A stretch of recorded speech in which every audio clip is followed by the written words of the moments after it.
once we solve the issues of survival, we're able to clothe ourselves, keep ourselves warm, feed ourselves consistent meals, we don't have to worry about survival much these days. No. It's more of we're very comfortable. Yeah, we're very comfortable. We're maintaining that comfort. It's one of the biggest sources, I think, of our problems and the dissatisfaction with life and everything. Yep. Because for so much of our history, all of our, even not just like our physical capacity, but so much of our mental capacity and our time and our effort was just geared towards the ideas of how do I best survive and make sure that my family survives. And now, when you don't have those worries, you have all these resources in the world at your fingertips, but none of the worries that drove you to make those resources at your fingertips. So it's like, what do you do? It's become a big mental game. Mm-hmm. And then on top of that, all the mental capacity and power that you had, that we had, our ancestors had to bring us to this point, we still have it, but it's almost like, what are we doing? It makes me think of this quote from Alexander the Great. When he would hear about his dad going off and winning all these victories, he would be like, "Oh, I want to weep because nothing left will be for me to. There'll be nothing left for me to conquer." Mm. And I think it's that sort of thing. I hate whiny rich boys like that. I know. No. But what I'm getting at is, we've already had everything like done for us and like handed to us. So, but we still have that capacity to make more and to want to make more. That I feel as though there's a lot of people who just have this sense of like everything's been done. Mm-hmm. But I feel like as though I need to do something, and that's what my brain tells me to do. But since there's nothing for me that I feel like I can do, I'm just trapped in here with this brain thinking all this stuff all the time, and all of it is just directed inward and reflective. Let me ask you this: do you think we're hitting our limits then, as far as consciousness goes? No, I feel like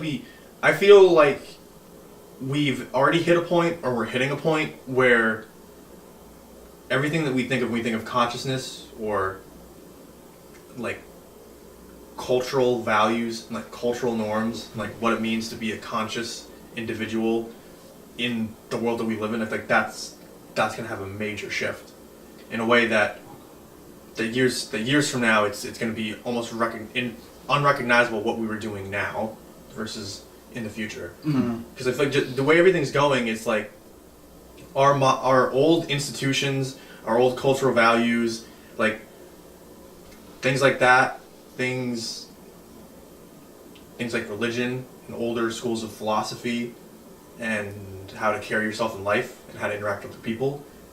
I feel as though those things have come under such fire, and they've been shown to have so many problems, and they've torn people apart so much, and people have misused them and manipulated them in wrong ways, that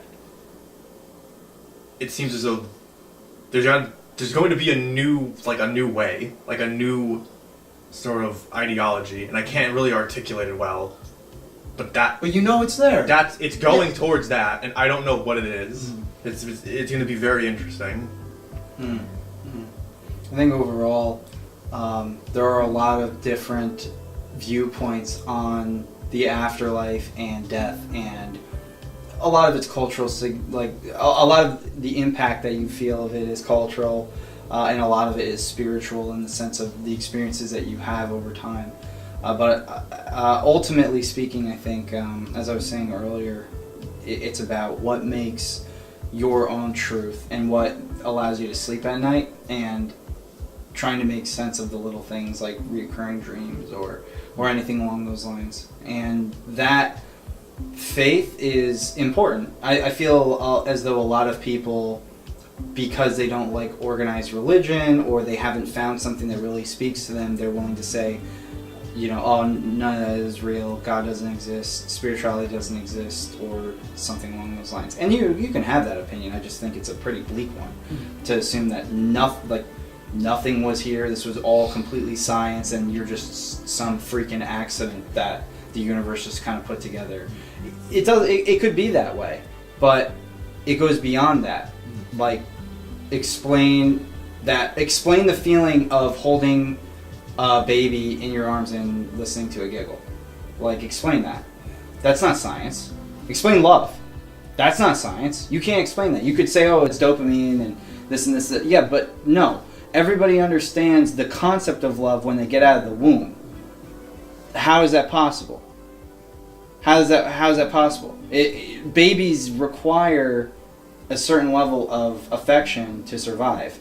So there are common threads that we're all connected to, in a sense, that if we didn't have that connection, then we probably wouldn't understand simple concepts like love or something like that. And I shouldn't even call it a simple concept. Love is extremely complicated. You are putting... Love is when you put someone's needs over your own and you're willing to do anything for that person because you care for that person.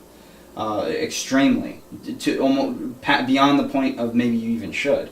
But you do. And everybody knows it. And the drive is there. Everybody knows it. You know? There's only so much... My point is there's only so much you can blame on animalistic tendencies and science and nature. And when you don't have the belief that you can have a belief because it would go against mathematical equations, then it kind of gets to a weird point. I had pointed this out with you, not to kind of steal the show, but I had pointed this out to you the other night when we were discussing this, and I said, faith is kind of in a weird way, it's kind of like, it makes no sense.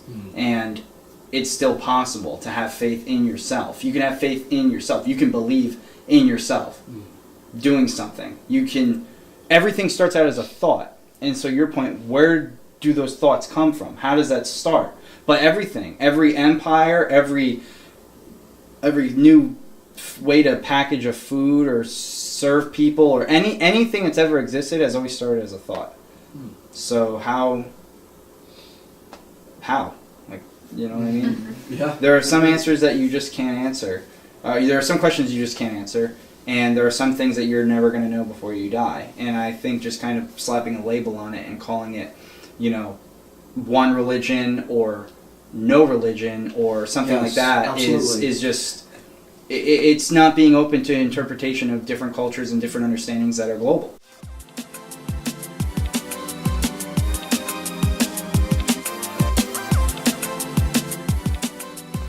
Hey guys, thanks for watching. If you liked our video, go to our page, subscribe to our channel, go ahead and comment, ring the notification bell. Also, you can support us on Patreon, Facebook, Instagram, Snapchat, and Twitter. Come back again next week. Thanks, guys.